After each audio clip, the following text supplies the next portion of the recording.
Okay, so let's talk about how to conduct an effective homeschool math mid-year review. And if you are a homeschooler, which I'm going to assume that you are because you are watching this video, this is something that you definitely want to do. All right, so I'm going to give you six specific kind of areas to look at. But before we get going, let me quickly introduce myself. My name is John, and I have been teaching middle and high school math for decades. I'm also the founder of TC Math Academy and tabletclass.com. Tabletclass.com is an award-winning homeschool math curriculum. If you're interested in checking out any of my courses, I'm going to leave links to all those in the description. But let's go ahead and get into this as I have a lot of things that I want to cover with you. Now, this is the way I'm going to suggest you to conduct a mid-year review. And of course, you don't have to do it in this particular way, but I think from experience, if you cover these areas, and of course, I'm going to show you the areas I'm going to talk about here in a second, I think you'll have a good kind of sense of how well your child or student is doing in this particular math course that, of course, you are reviewing. So the first thing you want to look at is grades. The second thing you want to evaluate mid-year is your course pacing. You want to take a look at the routines that you've been using. You want to kind of think about the curriculum or program you've been in. You want to be evaluating academic habits, and then you want to be thinking about the next course your student or child will be taking. All right, so a lot to cover here, and let's go ahead and get started. So the first thing is grades. Now, this kind of seems like common sense, but what I mean by grades, okay, again, we're conducting a mid-year review. Matter of fact, let me go ahead and just show you a basic calendar. Now, a lot of people start in August or September, and then they try to end in May and June. Not everybody homeschools with this calendar in mind, but a lot of people do. So this is a standard academic year. Now, everything I want to be talking about in this video is kind of geared towards middle and high school mathematics, but this can apply if you are homeschooling a child at the elementary level. Okay, so we're talking about mid-year review. So let's talk about January because that's when I'm going to be posting this video. By the way, Happy New Year. All right, so this is the mid-year. Now, along this part of the course, if you started in August and September, and hopefully you took a placement exam and you believe your child or student is in the right course. Now, let's take a look at this example. Your child completed pre-algebra. Now they're in Algebra 1. Well, that's definitely the logical next course that they have to be in. Now, here, you should have some chapter or unit exam test grades to reflect upon. Okay, these are important. Now, what do you do with these grades? Well, these grades, by the way, if you don't have grades, well, this is a problem in your curriculum or program. You shouldn't just be waiting for quarterly grades or midterm grades. You need chapter or unit level grades. So hopefully in here you have at least 5 or 6 major tests to evaluate. Now, in my Algebra 1 program or course, I believe it has 15 chapters. So it's a lot of material to cover, let's say in Algebra 1. Again, whether it's geometry, algebra 2, pre-algebra, there's a lot of courses here to cover. So at this point in the course, I'll talk about pacing here in a second. Again, you should have a lot of different chapter or unit exam grades. Now, what's the whole point here? Well, the point is the following. Whatever grades you do have, okay, you want to look at the scores, obviously. And if you have anything, I would say maybe under 80% in terms of any chapter grades, you want to make sure you go back and strengthen those weaker chapter or unit exams, okay? Because the course, any math course is going to get progressively more challenging. And if your child or student, maybe got some 70s in here or 80s or low 80%, well, you want to go back and review and make sure they really understand this material because math builds upon itself. And I can assure you that these chapters, whatever they may be, are going to show up, these topics are going to show up later on in the course. So these 70 and 80% are going to turn into 60 and low 70%, and this can become a problem. All right, so that's the first thing that I definitely would be looking at from a mid-year review is say, okay, let's take a look at the previous chapters and work on strengthening any weak areas. Okay, so let's move on to the next thing, and that is course pacing. And a lot of this stuff I'm talking about is kind of common sense, but I am trying to emphasize what I think is the most important thing. All right, or most important things. Now, here, let's again talk about a course that was started in August or September, and someone wants to maybe end in May or June. All right, so let's use this Algebra 1 example, 15 chapters. And here we are in January. Well, if you're in chapter 4 right here, that is a problem because math courses, again, are going to get progressively more challenging. So in other words, the first part of the course here is the easier part, and as you get into the later parts of the course, it's typically the more difficult material is going to be later on. So at this point in the course, you need to consider your pacing or your calendar. In other words, well, are you putting in enough time per day? Do you need to kind of double up on your time? Because you may not have the luxury just to kind of extend out this course and maybe take a year and a half to finish, let's say, Algebra 1, because that's going to throw off their entire high school kind of track for them to graduate. So at this point, you're going to have to make some serious adjustments if you are falling behind. Now, hopefully, the problem here is that the material is not too difficult for your student. This is a possible scenario. In other words, maybe you were too ambitious and placed your child into Algebra 2 from pre-algebra. Now, not many people are going to do that, but sometimes people want to get more ambitious with their tracks. They're like, well, I think my child can handle it, and now they're in a course that's a little bit more difficult for them, and they're not able to kind of keep up with the pace. In other words, at this point, you need to make some serious changes if you're far less than, completing halfway through the course, in January and you want to finish in May or June. Now, there are some options. You could be you might say to yourself, well, I'll extend some more time out here and maybe we'll finish in September or October. That is a possible consideration as well. So there's a lot of different reasons why this could be the case. Maybe your child or somebody was out sick.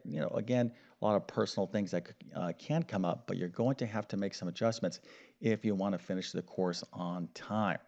Okay, so that's going to bring us to our next thing, and this kind of piggybacks on the course pacing, which is the routines, okay, or your routines, your academic routines. And what I'm talking about is let's just take a look at a standard week: Monday, Tuesday, Wednesday, Thursday, and Friday. So, how much time per day and how many days per week is your student or child learning mathematics? Again, I'm gearing this towards middle and high school mathematics.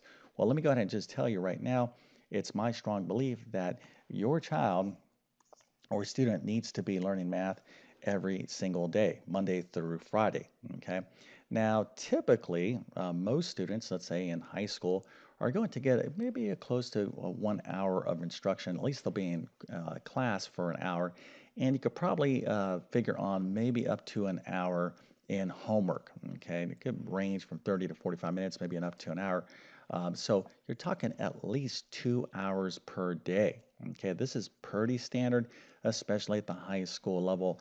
And, it could be even more time. So you got to ask yourself, hey, are there other things going on in your students' routines that are interfering with them progressing in mathematics? And if there is, you're going to have to make some adjustments, especially if you're at maybe chapter 4 and you should be in like chapter 8, right?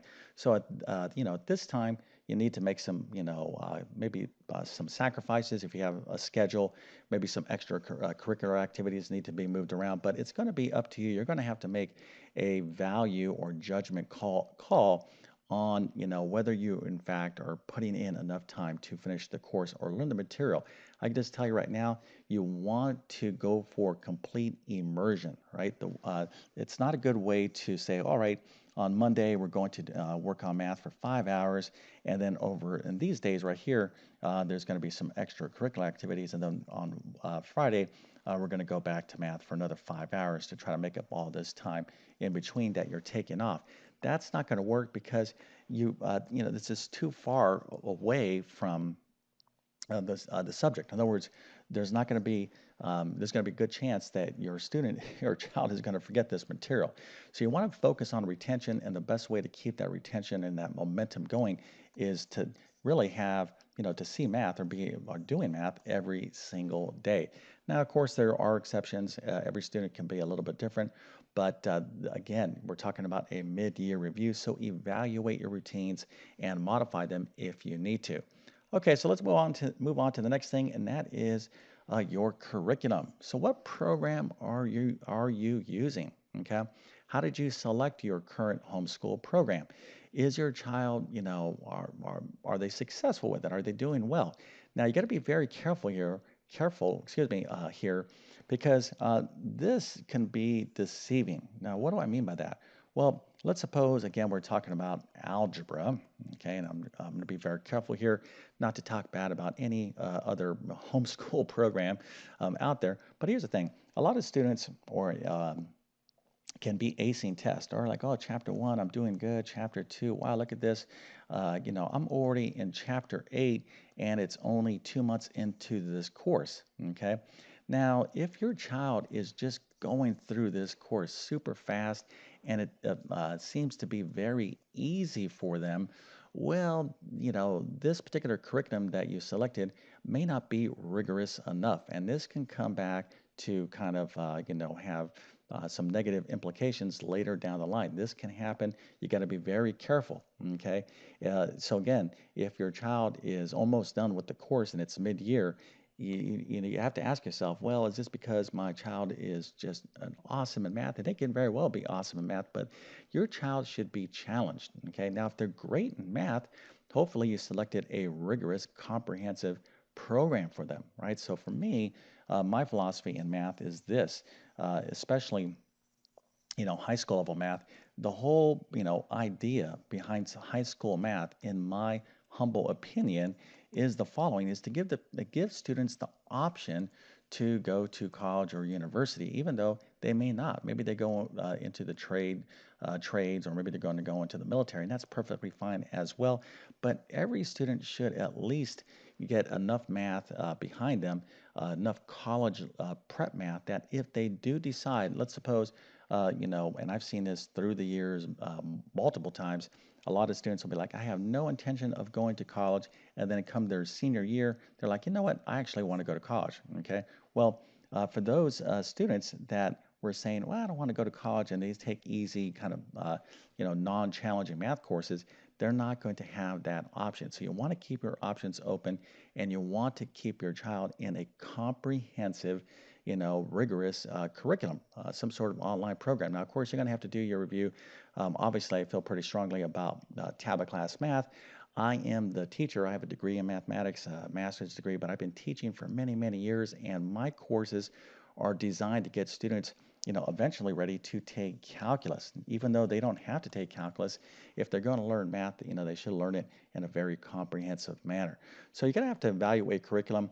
Now, if your child is struggling, let's suppose it's halfway through the year and they're failing, if they're really having a tough time, well, it could be that they're just, they're in the wrong program. So if you are going to change curriculums, okay, I would say you're going to have to really, do this as soon as you can, right? In other words, let me kind of show you a little calendar here again. So here is August and September, and then we have May and June. Here is January.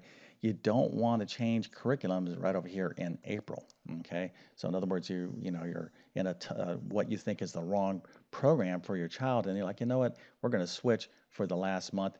That's not good. Okay, over here in January, I'd say definitely yes. Okay, you can definitely kind of re-engineer your child's curriculum and program, and they can end successfully, maybe by even spending 1 or 2 months in the summertime. All right, so I'm just telling you things that I have seen from through multiple years of helping homeschoolers. So you could make these modifications and changes. Sometimes they're going to impact your kind of standard academic calendar, but the worst thing you can do is to keep your child in a program that is just not working. All right, you're better off making a switch. So hopefully if you want to check out my math program, I have a placement test. You can check that out.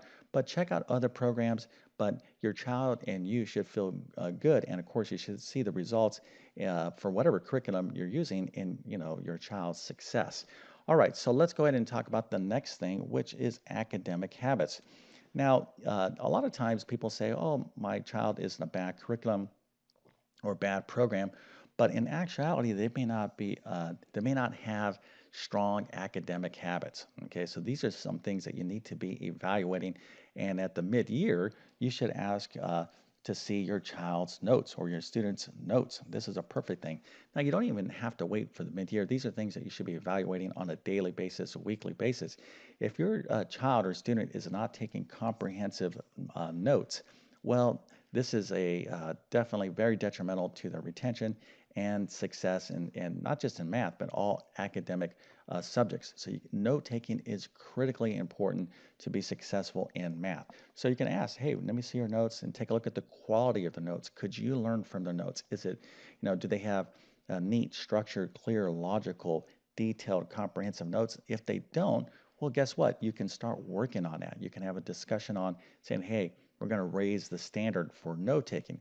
Now, along with that, a couple of other things here that go along with this, obviously neatness, is showing all the work when you're doing a math problem. Now, you may not understand what all the work is, but you could just kind of gauge it by the quality of their homework, their practice problems. Are they writing steps out? Can you understand it? Is it logical and neat? And also, are they doing all the work? Okay. And this is another thing that you cannot be don't let your child or student trick you. And of course, if you're a math teacher, you know how this goes. But oftentimes, students will go like this: "Oh, I watched the lesson. I totally get the lesson. And then I did a few practice problems. I did one or two practice problems, and I totally understand these practice problems. So you know what? I'm going to skip all the rest of these 20 problems because I just don't have the time for it. I got to go off and do other things." Do not, this is not a good academic habit, and it's a guaranteed way to get yourself in trouble in mathematics. These other problems here, if you have a good curriculum, should be a diversity of problems, more challenging problems, word problems. So the main idea here is have the academic habit of doing all the work, watching the full lesson, no shortcuts, no, I get it, I don't have to finish my work. So, you're going to have that standard, okay? And if you follow these kind of, strong academic habits, this is really going to pay off, not just in math, but in any course.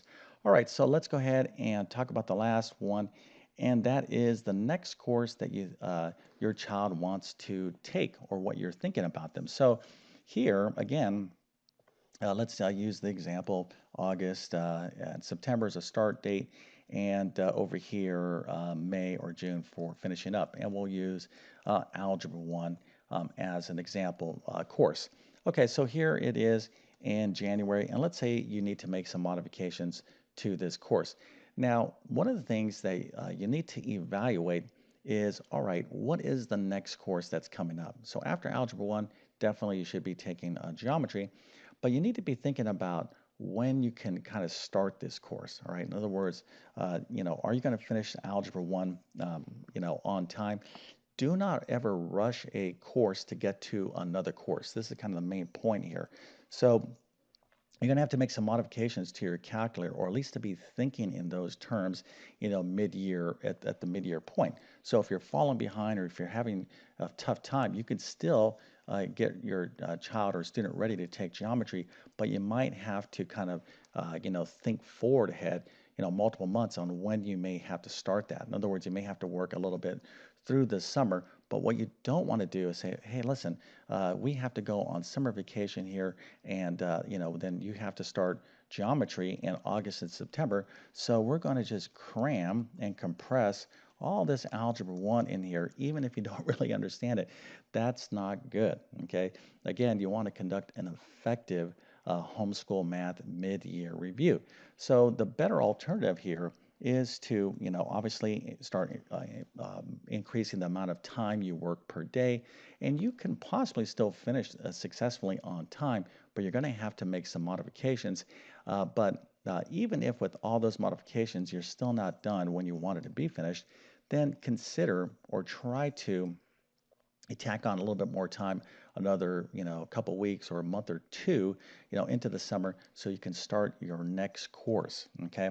Now, along with your next course, you want to consider what curriculum that you're using. Now, if the curriculum you're using is, working and they have that next course, well, then that's perfect. You should kind of evaluate that and make sure that you're going to go with that curriculum. But if you're like, no, I think we're going to change curriculum, well, you don't want to start evaluating that at the very end of the year or like a few weeks before you actually take the next course. So start, maybe doing some light research on possible opportunities, and then you and your child can kind of review some of the programs. So when the time actually does come to take the next course, you'll be ready. Okay, so obviously, there's other things here that I can talk about, but I think these would reflect the most important, things to look at. And obviously, too, this is a lot of common sense. Now, here's one last final thought. This homeschool math mid-year review sounds like such a formal, event. Let's stop the course and conduct a formal mid-year review. But really, this should be a dynamic thing that you should be doing all the time, right? Don't wait mid-year to address a crisis. You'll kind of know, after the first few weeks, first month or two, hey, is this program working? Make these adjustments along the way. But again, hopefully this video will help you out. You don't have to be using my curriculum. This is just good, solid advice from someone who's been teaching math for several decades. All right, so if this video helps you out, again, feel free to like and subscribe and check out my homeschool math courses. And again, in those courses, I do have placement exams. So if you're not sure what course to take, you can take placement exams. And if you need additional help beyond that, use our contact form and either myself or someone else will get back to you. Okay, so with all that being said, I definitely wish you all the best in your homeschool math adventures. Thank you for your time and have a great day.